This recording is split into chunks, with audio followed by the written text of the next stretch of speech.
Hi అండి, నమస్తే. Welcome back to my channel. ఈరోజు వీడియోలో కేరళ స్పెషల్ అయిన పుట్టుని ఎలా ప్రిపేర్ చేసుకోవాలో ఇప్పుడు మీతో షేర్ చేసుకోబోతున్నాను. కేరళ వాళ్ళు ఈ పుట్టుని ఎక్కువగా బ్రేక్ఫాస్ట్గా తీసుకుంటుంటారు. నేనైతే ఇక్కడ షుగర్ని యాడ్ చేసి కొంచెం డిఫరెంట్గా స్వీట్ పుట్టుని ప్రిపేర్ చేస్తున్నాను. సో ఇక లేట్ చేయకుండా ఈ పుట్టుని ఎలా ప్రిపేర్ చేసుకోవాలో చేసేద్దామా. ఈ పుట్టు కోసం ఫస్ట్ వచ్చేసి రైస్ని నీట్గా వాష్ చేసుకొని ఒక 2-3 అవర్స్ వరకు నానబెట్టుకోవాలి. మీరు ఏ రైస్ని అన్నా తీసుకోవచ్చండి. నేను ఇక్కడ వచ్చేసి నార్మల్ రైస్ని తీసుకుంటున్నాను. ఈ రైస్ని నీట్గా వాష్ చేసుకొని ఒక 2-3 అవర్స్ వరకు నానబెట్టేసుకున్నాను. ఇలా ఈ రైస్ మొత్తం బాగా నానిన తర్వాత కొంచెం కూడా తడి లేకుండా ఎండలో బాగా ఆరబెట్టుకోవాలి. చూసారు కదా, ఇలా కొంచెం కూడా తడి లేకుండా నేనైతే ఇక్కడ ఎండలో ఆరబెట్టేసుకున్నాను. ఇప్పుడు ఈ రైస్ మొత్తాన్ని ఒక మిక్సర్ జార్లోకి యాడ్ చేసుకొని కొంచెం రవ్వగా గ్రైండ్ చేసుకోవాలి. మరీ ఎక్కువ మెత్తగా ఏమీ గ్రైండ్ చేసుకోవాల్సిన అవసరం లేదండి, కొంచెం రవ్వగా ఉంటే సరిపోతుంది.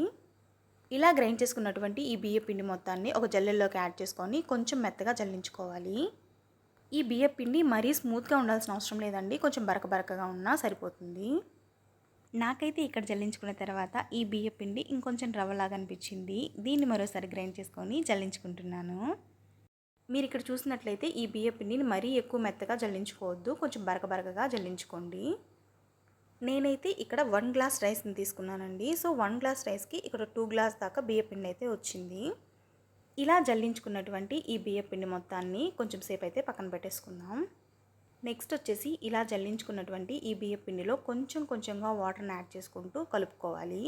మరీ ఎక్కువ వాటర్ని యాడ్ చేసుకోవద్దు. మీరు ఈ వీడియోలో చూపిస్తున్నట్లుగా కొంచెంగా వాటర్ని యాడ్ చేసుకుంటూ బియ్య పిండి తడిసేలా మాత్రమే వాటర్ని యాడ్ చేసుకుంటూ కలుపుకోవాలి. ఇలా కొంచెంగా వాటర్ని యాడ్ చేసుకుంటూ ఈ వీడియోలో చూపిస్తున్నట్లుగా ఈ బియ్య పిండి మొత్తాన్ని ప్రెస్ చేస్తూ కలుపుకోవాలి. ఇలా ఈ బియ్య పిండి మొత్తాన్ని కలుపుకున్న తర్వాత ఈ బియ్య పిండిని పట్టుకుంటే పిడికిలతో ఇలా ముద్దలాగా రావాలన్నమాట. ఈ వీడియోలో చూపిస్తున్నట్లుగా ఇలా ముద్దలాగా రావాలన్నమాట. మళ్ళీ ఈ బియ్య పిండిని వదిలేస్తే ఇలా పొడిలాగా రావాలన్నమాట. సో అలాగా కలుపుకోవాలి ఈ బియ్య పిండి మొత్తాన్ని. ఈ పుట్టుని ప్రిపేర్ చేసుకునేదానికి పుట్టు మేకర్ అని ఉంటుంది. అది ఉన్నవాళ్ళు ఈజీగా దాంట్లోనే ప్రిపేర్ చేసుకోవచ్చు. సో లేని వాళ్ళు ఇడ్లీ పాత్రలో అయినా ఇలా నార్మల్ పాత్రలో అయినా వాటర్ని యాడ్ చేసుకొని ఆవిరి మీద ఈ పుట్టుని ప్రిపేర్ చేసుకోవచ్చు. నేను ఇక్కడ వచ్చేసి పాతకాలం పద్ధతిలో పుట్టుని ఎలా ప్రిపేర్ చేస్తారో సో అలా ప్రిపేర్ చేస్తున్నాను అనమాట. ఒక పాత్రలో వాటర్ని యాడ్ చేసుకొని దాని మీద క్లాత్ వేసుకొని ఆ క్లాత్ మీద మనం ముందుగా ప్రిపేర్ చేసుకున్నటువంటి బియ్య పిండిని యాడ్ చేసుకొని ఒక 10-15 మినిట్స్ వరకు ఆవిరి మీద బాయిల్ చేసుకోవాలి. మీరు ఈ పుట్టుని మరీ ఎక్కువ టైం ఏమీ బాయిల్ చేయాల్సిన అవసరం లేదండి. ఒక 10-15 మినిట్స్ వరకు ఆవిరి మీద బాయిల్ చేసుకుంటే సరిపోతుంది. మీరు ఇక్కడ ఈ వీడియోలో చూసినట్లయితే ఈ బియ్య పిండి మొత్తం మంచిగా బాయిల్ అయిపోయిందనమాట.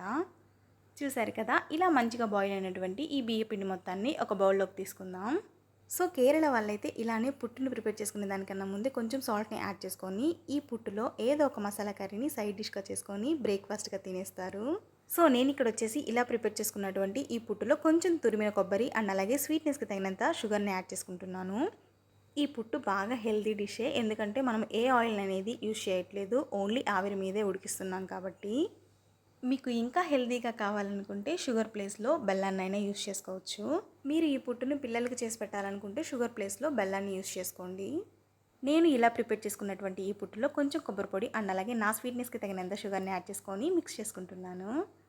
నేను ఇక్కడ వచ్చేసి ఎండు కొబ్బరి తురుముని యాడ్ చేసుకుంటున్నాను. మీరు కావాలంటే పచ్చి కొబ్బరి తురుమునైనా యాడ్ చేసుకోవచ్చు. అండ్ అలాగే ఈ పుట్టులో ఫ్లేవర్ కోసం ఇలాచీ పౌడర్నైనా యాడ్ చేసుకోవచ్చు. నేనైతే యాడ్ చేసుకోవట్లేదు. సో ఫైనల్గా ఎంతో డెలిషియస్గా కేరళ స్పెషల్ అయిన నా స్టైల్లో పుట్టు అయితే రెడీ అయిపోయింది. సారీ ఈ పుట్టు ప్రాసెస్ అంతా మా అమ్మ నాకు చెప్తేనే నేను ప్రిపేర్ చేశాను.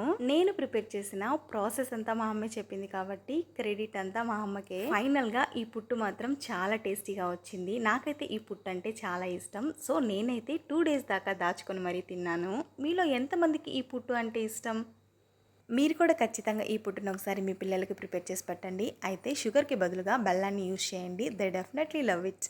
ఐ హోప్ ఈ వీడియో మీకు నచ్చిందని అనుకుంటున్నాను. మీకు కనుక ఈ వీడియో నచ్చినట్లయితే లైక్ చేయండి అండ్ అలాగే మీ ఫ్రెండ్స్ అండ్ ఫ్యామిలీ మెంబర్స్కి షేర్ చేయండి. Finally don't forget to subscribe to my channel, don't forget to hit the bell icon and అలాగే ఈ వీడియో నేను వరకు చూసినందుకు థ్యాంక్ యూ సో మచ్.